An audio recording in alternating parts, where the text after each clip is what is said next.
اختیارات کی تقسیم کے اصولوں پر عمل ہوگا، چیف جسٹس قاضی فائز عیسیٰ بہت اچھا وقت گزار کر جا رہے ہیں۔ نامزد چیف جسٹس یحییٰ آفریدی کا فل کورٹ ریفرنس سے خطاب، کہا چیف جسٹس قاضی فائز عیسیٰ کے جانے پر رنجیدہ ہوں، ان سے بہت کچھ سیکھا، کمی محسوس کریں گے۔ چیف جسٹس قاضی فائز عیسیٰ سے متعدد بار اختلاف کیا، انہوں نے ہمیشہ کھلے دل سے میرا موقف سنا۔ نامزد چیف جسٹس یحییٰ آفریدی نے کہا کہ چیف جسٹس قاضی فائز عیسیٰ کے اعزاز میں ظہرانا میرے ذاتی خرچ پر ہے۔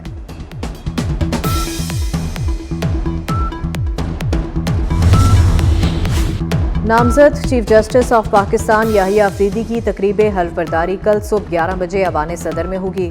صدر مملکت آصف علی زرداری نئے چیف جسٹس یحییٰ آفریدی سے حلف لیں گے۔ چیف جسٹس قاضی فائز عیسیٰ کا بطور chief justice of Pakistan supreme court میں آخری روز۔ چیف جسٹس قاضی فائز عیسیٰ کا ریٹائرمنٹ پر فل کورٹ ریفرنس سے خطاب میں کہا کہ ریفرنس میں جو لوگ نہیں آئے ان کا بھی شکریہ ادا کرتا ہوں۔ کیس میں کاغذ کے ٹکڑے ہوتے ہیں جو ایک پارٹی کو فائدہ دیتے ہیں دوسری کو نہیں۔ ہم قانون اور کاغذوں پر چلتے ہیں، سچ کیا ہے یہ اوپر والا جانتا ہے۔ چیف جسٹس قاضی فائز عیسیٰ نے عدلیہ پر بیرونی دباؤ برداشت نہ کیا، شتر مرغ کی طرح سر ریت میں دبائے رکھا، مداخلت کے دروازے کھولے۔ جسٹس قاضی فائز عیسیٰ ججز میں ہم آہنگی پیدا کرنے میں بھی ناکام رہے۔ جسٹس منصور علی شاہ نے فل کورٹ ریفرنس میں شریک نہ ہونے کی وجوہات بتا دیں۔ رجسٹرار سپریم کورٹ کو لکھے خط میں کہا اختیارات سے تجاوز پر چیف جسٹس ثاقب نثار کا بھی ریفرنس اٹینڈ نہیں کیا تھا۔ مزید لکھا ان کا خط فل کورٹ ریفرنس کے ریکارڈ پر رکھا جائے۔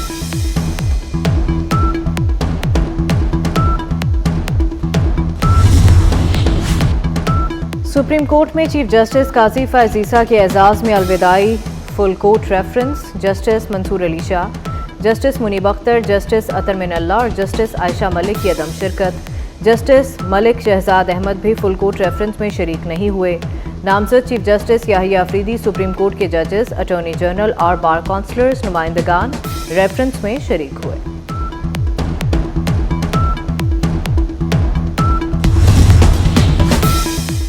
میاں نواز شریف لندن اور امریکہ جانے سے قبل دبئی پہنچ گئے۔ میاں نواز شریف لاہور سے ایمریٹس کی پرواز EK625 کے ذریعے دبئی کے لیے روانہ ہوئے۔ ایک روز دبئی میں قیام کے بعد لندن جائیں گے۔ 29 اکتوبر کو میاں نواز شریف لندن سے امریکہ پہنچیں گے۔ نواز شریف امریکہ میں 4 روز قیام کے بعد لندن واپس آئیں گے۔ روانگی سے قبل میاں نواز شریف نے نعت شریف سنی۔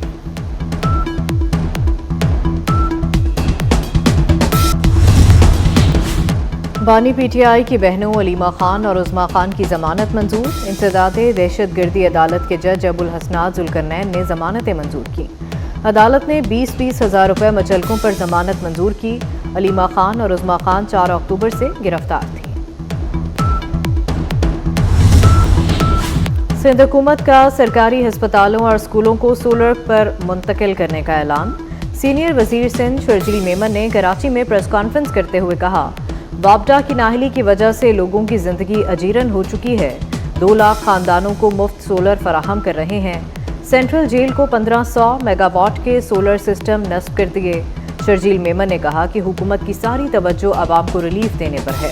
بلاول بھٹو سندھ میں 21 لاکھ خاندانوں کو مفت گھر بنا کر دے رہے ہیں۔ کسانوں کو ہاری کارڈ بھی دے رہے ہیں۔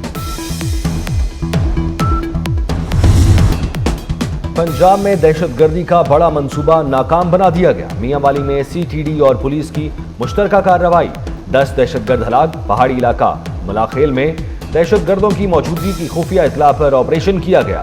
CTD اہلکاروں اور خارجی دہشت گردوں میں فائرنگ کا تبادلہ ہوا۔ پولیس کی کارروائی میں 10 خارجی دہشت گرد مارے گئے۔ وفاقی وزیر داخلہ محسن نقوی کا کامیاب آپریشن پر میاں والی پولیس کو خراج تحسین، کہا میاں والی پولیس کے کارنامے قوم کے لیے فخر کے باعث ہیں۔